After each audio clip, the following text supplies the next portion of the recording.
Dès le premier instant où l'on plonge dans leur histoire, il est impossible de ne pas être frappé par l'ampleur des crimes commis par les Juifs contre les prophètes d'Allah, subhanahu wa ta'ala.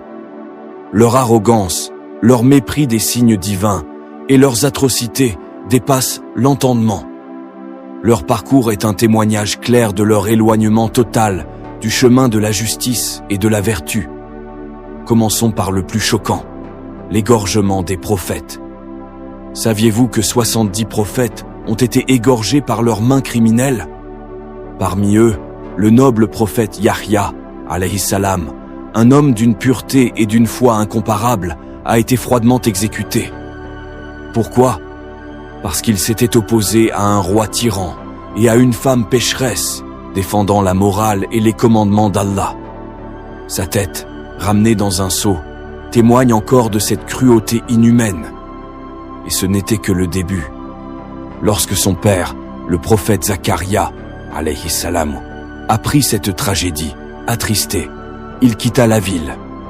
Mais les Juifs ne reculèrent pas. Ils le poursuivirent, le capturèrent et le scièrent en deux. Quelle barbarie! Restez bien jusqu'à la fin, car ce que vous allez entendre aujourd'hui est un récit que peu connaissent, une vérité cachée qui va bouleverser votre vision de l'histoire.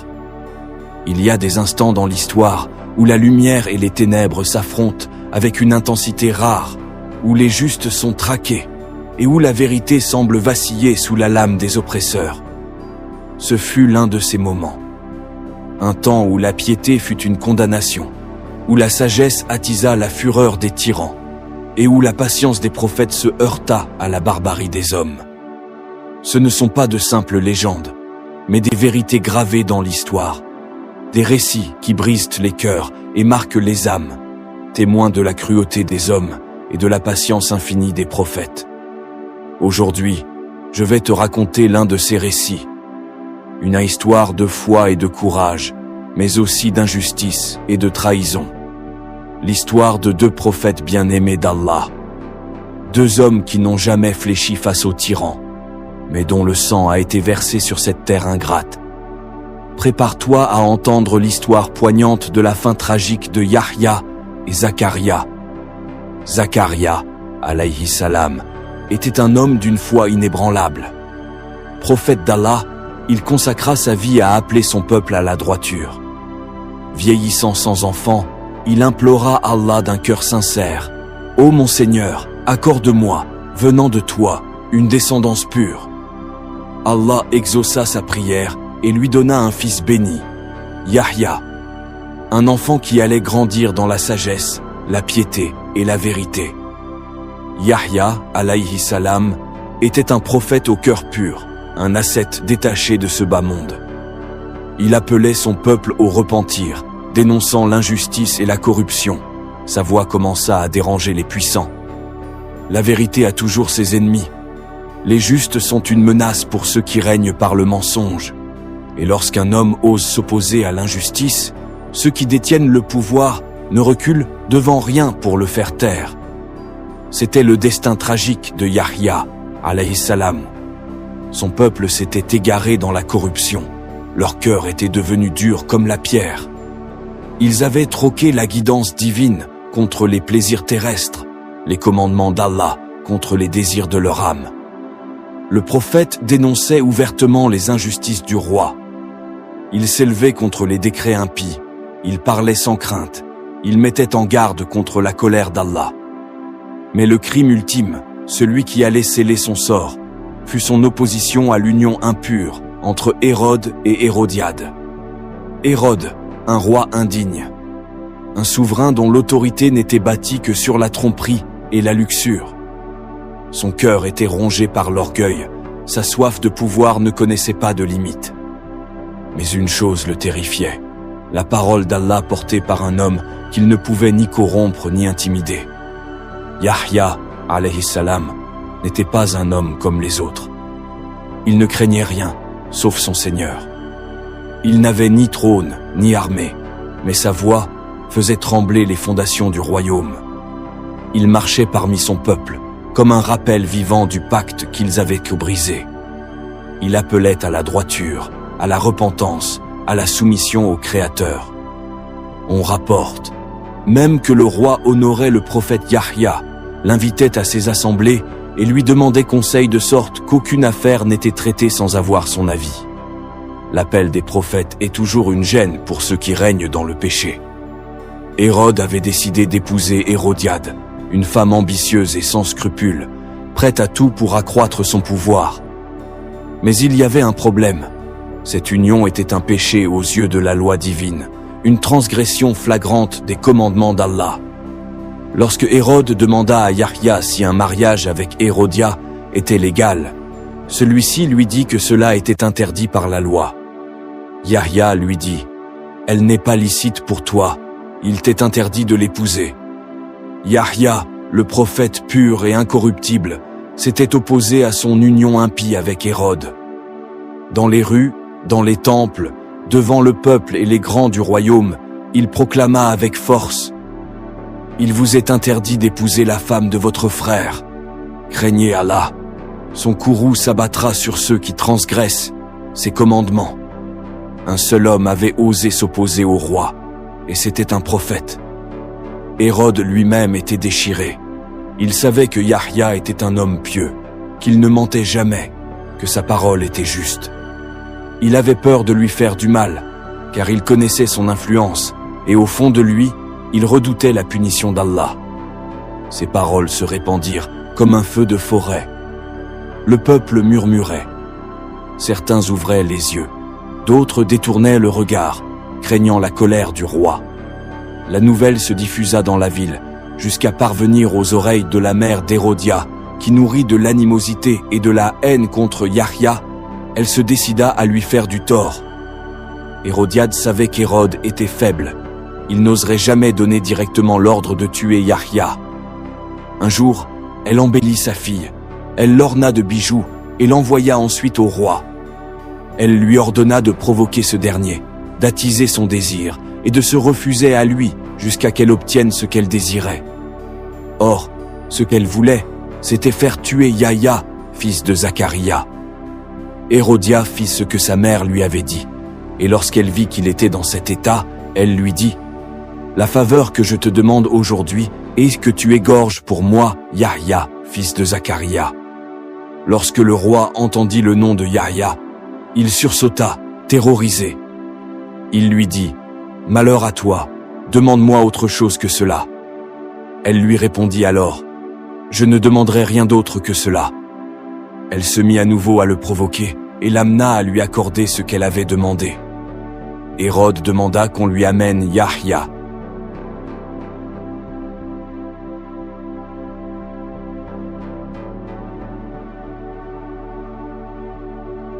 Le prophète de Allah, alayhi salam, fut égorgé sur un rocher à Jérusalem. Il est dit que sur ce rocher, 70 prophètes furent égorgés. On ramena sa tête dans un seau.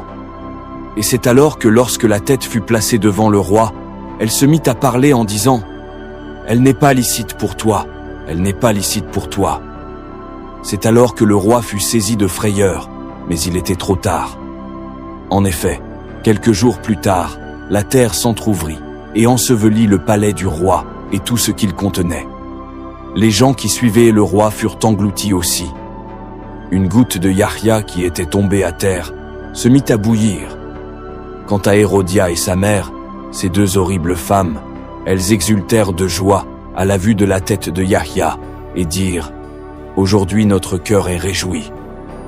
Elles montèrent alors sur le toit du palais et tombèrent de celui-ci. Des chiens affamés les attendaient. Ces chiens se jetèrent sur elles et les dévorèrent. Ils brisèrent leurs os. Toujours conscientes, elles assistèrent terrifiées à leur dépeçage. La dernière chose que les chiens dévorèrent était leurs yeux. Que celui qui veut tirer des leçons de cette histoire en tire. Selon une version de l'histoire, lorsque le prophète Zacharia entendit la nouvelle de l'assassinat de son fils, il quitta la ville, attristé. Il se rendit dans un verger où il possédait des arbres près de Jérusalem. Zacharia, alayhi salam, ne chercha pas à fuir, car un prophète ne craint ni les hommes, ni leurs complots. Pourtant, l'heure n'était plus à la prédication.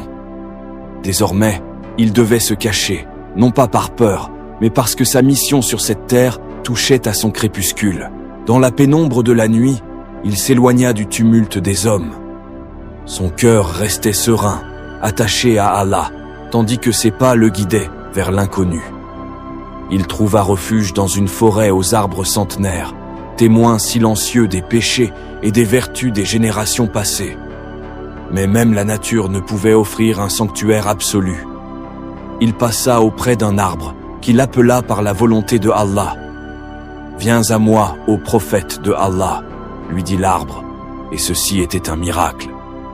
Lorsque Zacharia s'approcha de l'arbre, celui-ci s'entr'ouvrit et le prophète pénétra dans le tronc, qui se referma aussitôt sur lui, sans blesser notre prophète.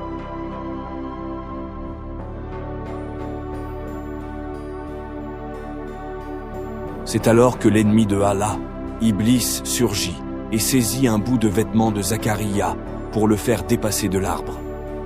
Iblis prit ensuite forme humaine et alla voir les soldats pour leur dire « Que cherchez-vous » Ils lui répondirent « Nous cherchons Zacharia ». Iblis leur dit alors « Il a ensorcelé cet arbre qui s'est entrouvert, puis il est rentré à l'intérieur. » Les soldats s'exclamèrent « Nous ne te croyons pas. » Iblis répliqua « J'ai une preuve qui vous fera me croire. » Il les amena jusqu'à l'arbre et leur montra le bout du vêtement de Zacharia qui dépassait. Les soldats prirent des haches et coupèrent l'arbre à l'aide d'une scie. Zacharia, alayhi salam, mourut ainsi, prisonnier de cet arbre qui fut à la fois son refuge et son linceul. Mais sa mort ne fut pas un cri. Ce fut une prière silencieuse, un retour paisible vers son Seigneur. L'ombre des soldats s'éloigna, laissant derrière eux un crime gravé à jamais dans les annales du temps. Mais Allah n'abandonne jamais ses prophètes. Lorsque la terre fut souillée par le sang du juste, les cieux s'ouvrirent. Des anges descendirent, non pour se venger, mais pour honorer le serviteur d'Allah. Ils lavèrent son corps, prièrent sur lui, et lui offrirent une sépulture digne des bien-aimés du Très-Haut. Les hommes croyaient en avoir fini avec lui, mais ils avaient seulement scellé leur propre destin. Car Allah est Al-Adl, le juste. Et lorsque l'injustice atteint son apogée, sa colère se manifeste d'une manière que nul ne peut ignorer. L'injustice appelle toujours une rétribution. L'histoire des nations est un cycle inéluctable où les peuples récoltent ce qu'ils ont semé. Banu Israël, eux, avaient semé la trahison, la désobéissance et l'ingratitude. Ils avaient tué leurs propres prophètes, les messagers envoyés pour leur salut, et pensaient que leur pouvoir durerait éternellement.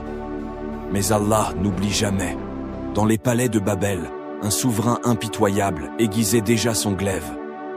Nabuchodonosor, Baktanassar en arabe, était un roi dont le cœur était aussi dur que la pierre.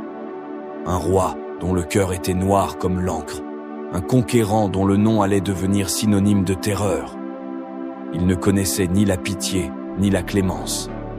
Son empire s'étendait à perte de vue, et lorsqu'il marchait sur une terre, il la réduisait en cendres. Il n'était pas un simple conquérant. Il était un fléau, et il n'obéissait pas aux lois des hommes. Il était l'instrument du châtiment divin. Et cette fois, sa colère s'abattrait sur Jérusalem. Bientôt, les rues des Banu Israël seraient inondées de sang. Les rires moqueurs de leurs tyrans allaient se transformer en cris de désespoir. 70 000 d'entre eux allaient en périr sous le feu et l'épée. C'était le début de la rétribution, et ce n'était que le commencement. Banu Israël entendit parler de son arrivée. L'effroi s'empara d'eux, mais il était trop tard pour le regret. Ils avaient tué les prophètes, qui auraient mis depuis intercéder pour eux. Ils avaient tourné le dos à la miséricorde divine.